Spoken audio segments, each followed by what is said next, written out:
ako'y simple Pilipino na gusto lang maglingkod, matulungan ang lahat sa kahirapan nalulunod. Isa lang aking pangako pag ako'y inyong binoto, lahat mabibigyan kada pamilya sa mundo. Suportahan nyo lang ako, di kayo mabibigo. Mga sinabi kong pangako ay tutuparin ko, walang maiiwan maski isa sa kahirapang to. Sabay-sabay nanguulan mga tao sa mundo, kaya piliin at suriin ang mabuti ang inyong mga kandidato na sa una lang.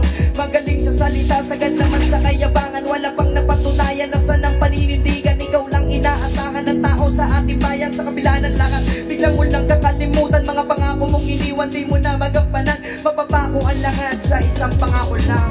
na nakaupo, Kayo po na nakaupo, subukan nyo namang tumayo, subukan nyo naman na tumayo. at baka matanaw, ninyo ang tunay na kalagayan ko.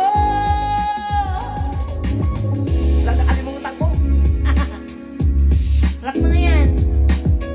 ng bahay namin, tinatabi-tabing nyero. Sa gabi ay sobrang init na tumutunaw ng yelo, na di kayang bilhin upang ilagay sa inumin. Nakalimutan ko kasunod, pagpasensyahan nyo min. Ito na okay, sige, tuloy sa korupsyon. Ganyan talaga pagtitibag ang aming pundasyon. Sa Pilipinas, umuunti na ang bigas. Mga bilihin natin ay hindi ko wagas-wagas. Kahit na anong gawin, hindi kayang talunin. Ganun talaga sa Pilipinas, lahat ay lalamunin mga Pilipino.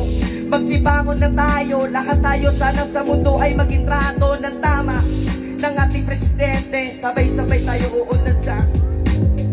Huwag kang masyadong halata. Yes, salamat guys.